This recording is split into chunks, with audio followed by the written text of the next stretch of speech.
Pendant plus d'un an et demi, la Russie était à l'offensive. C'était lent et laborieux.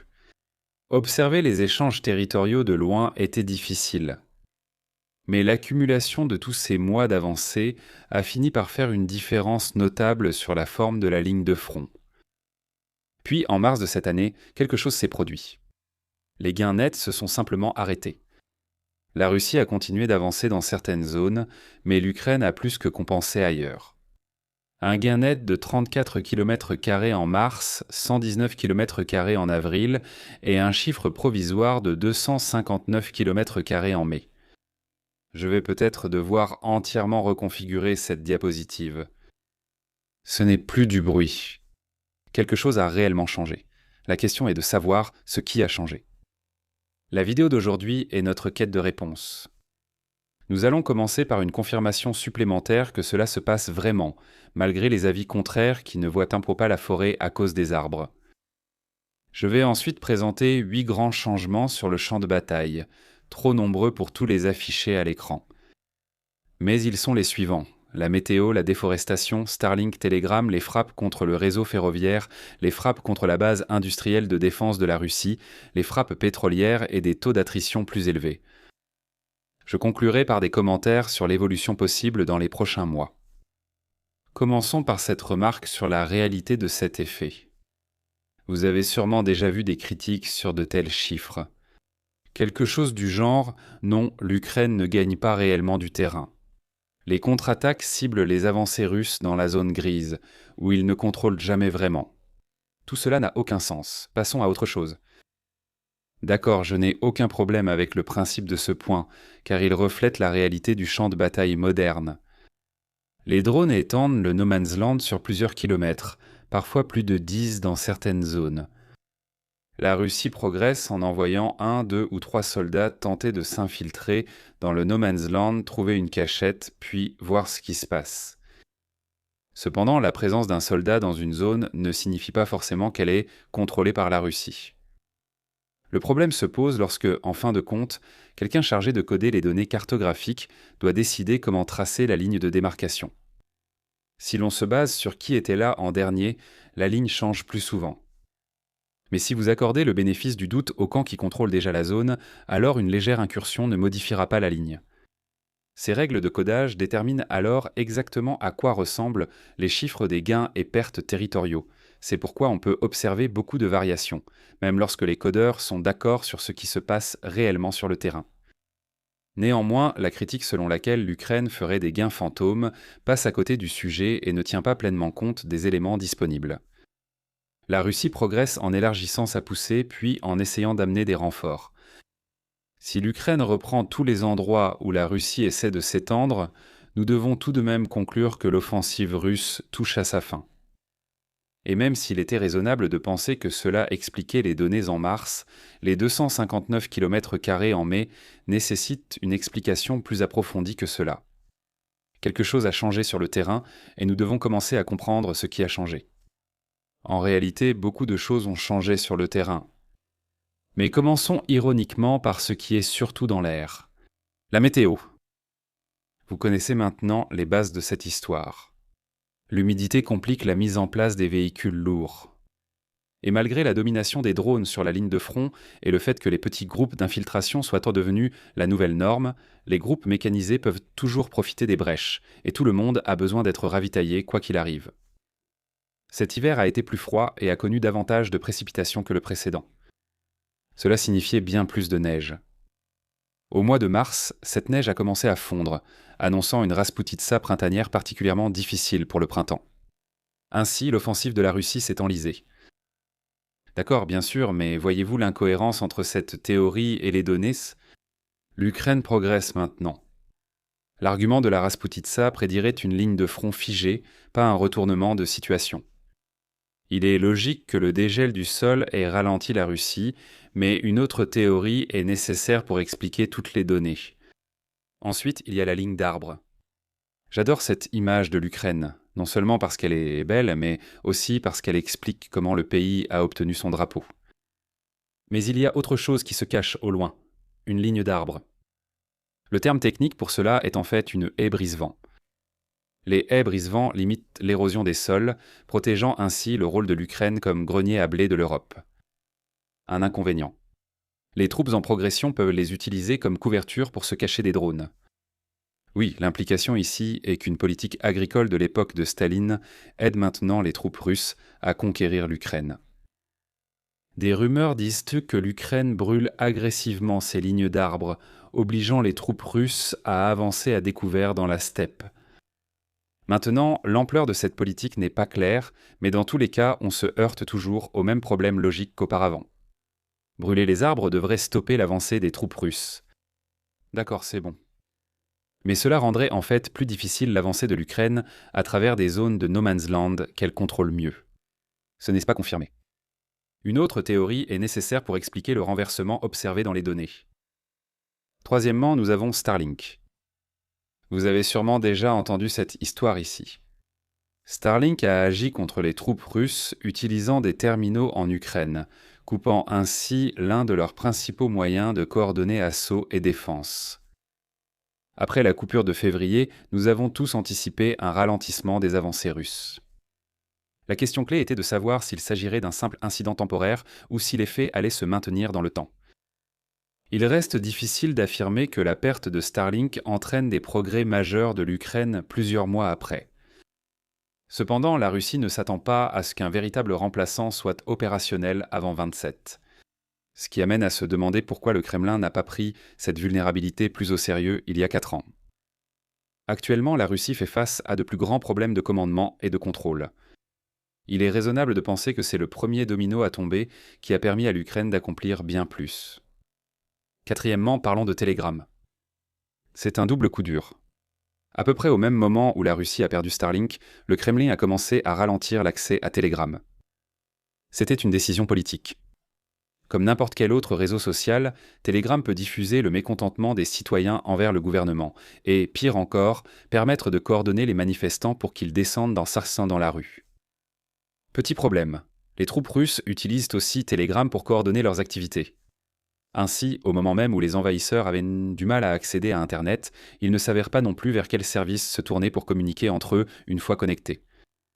Cet aspect de l'offensive ukrainienne est intéressant car il pourrait devenir un cercle vicieux pour la Russie. Plus la situation se détériore pour la Russie sur le champ de bataille, plus le mécontentement des citoyens augmente. Mais plus il y a de mécontentement parmi les citoyens, plus le Kremlin a de raisons d'imposer de nouvelles restrictions sur les réseaux sociaux. Nous revenons au point de départ. Plus les restrictions sur les réseaux sociaux augmentent, plus le terrain semble défavorable à la Russie. Cinquièmement, abordons les frappes contre le réseau ferroviaire. De mon point de vue, c'est là que les choses commencent à devenir intéressantes. Un changement fondamental pourrait être en cours dans la façon dont l'Ukraine mène la guerre. Si nous pouvons nous éloigner un instant de la conversation principale, le plan de l'OTAN pour vaincre la Russie a toujours été axé sur la destruction des lignes d'approvisionnement russes. Peu importe la situation sur le front, cela ne compte pas si ces troupes ne reçoivent pas plus de provisions et de munitions. En réalité, les progrès russes sur le front aggravent paradoxalement le problème d'approvisionnement. Donc il suffit de les affamer et, à terme, vous gagnez par défaut. L'Ukraine ne peut pas reproduire cette stratégie car elle doit projeter sa puissance loin derrière la ligne de front. Historiquement, cette capacité était réservée aux pays les plus puissants. Bien sûr, l'Ukraine a frappé ce type de cible d'opportunité ces 4 dernières années. Mais il s'agissait de frappes ponctuelles plutôt que d'actions issues d'une campagne durable. Eh bien, ce n'est peut-être plus le cas. Le rythme des frappes sur les chemins de fer et autres cibles logistiques s'est accru ces derniers mois. On ne sait pas comment l'Ukraine a obtenu ce résultat. Évidemment, la réponse implique en partie les drones. Il semble que l'Ukraine ait réduit l'avantage russe en drones à fibre optique, inversant ainsi la pression que la Russie exerçait dans la zone grise. Mais dans tous les cas, l'Ukraine a trouvé un moyen de faire pénétrer ses drones beaucoup plus profondément en territoire contrôlé par la Russie, et cela commence à faire une différence sur les lignes de front. Sixièmement, c'est le prolongement de cette stratégie. Frappe sur la base industrielle de défense russe. Au lieu de viser la logistique, vous pourriez simplement détruire les usines russes. Si votre adversaire ne peut pas fabriquer d'armes, alors il ne peut pas en utiliser.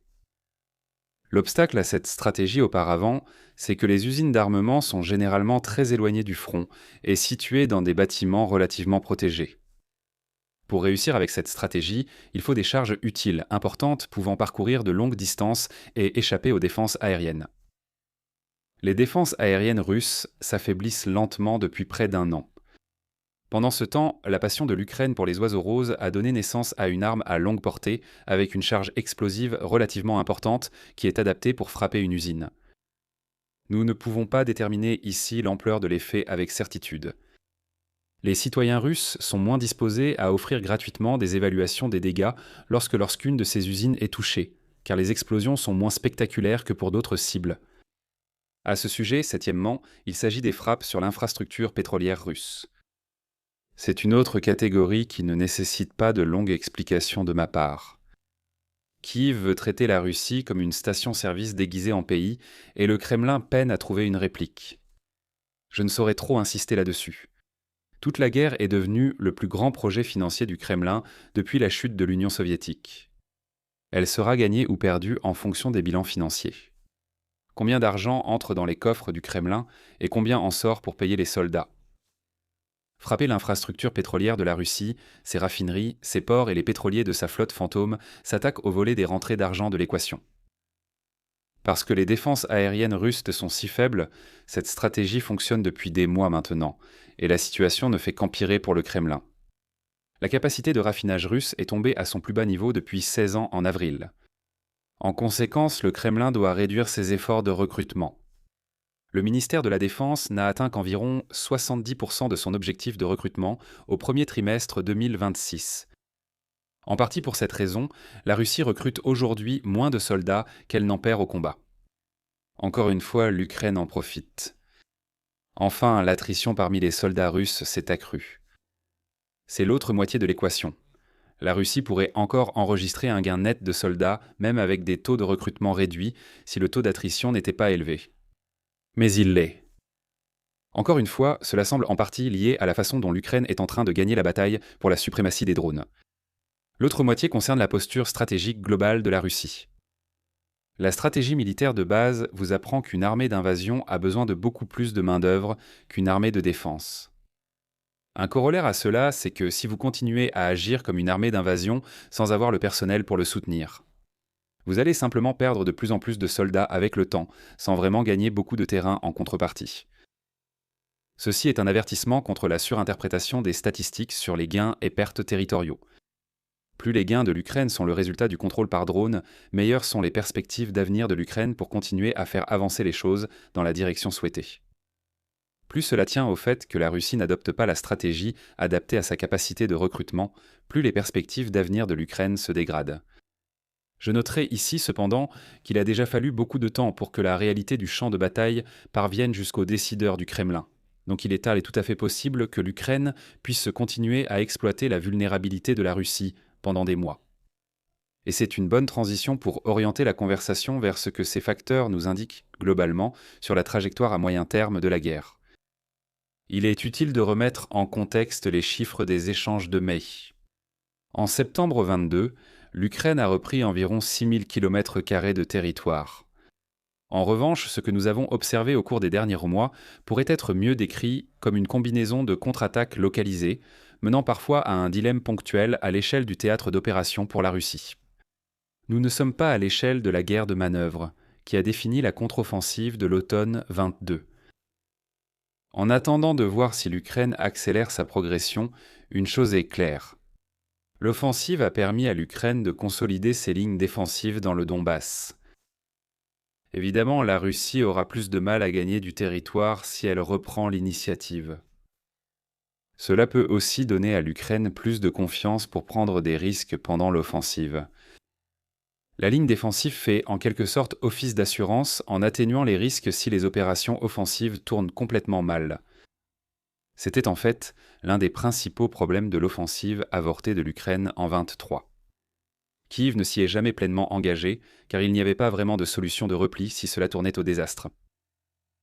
À noter enfin, l'offensive ukrainienne devrait limiter les obstacles restants aux négociations dans le conflit. La Russie ne pourra pas exiger de manière crédible le reste du Donbass s'il n'y a pas de voie claire pour que la Russie prenne militairement le Donbass.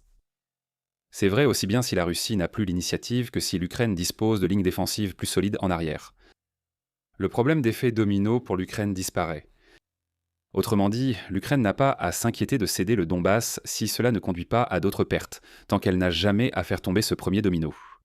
Dans le même ordre d'idées, des opérations ukrainiennes soutenues devraient en combler tout écart restant dans les anticipations d'une partie quant à l'issue finale de la guerre. Bien sûr, savoir si tout cela mène réellement à un règlement est une autre histoire.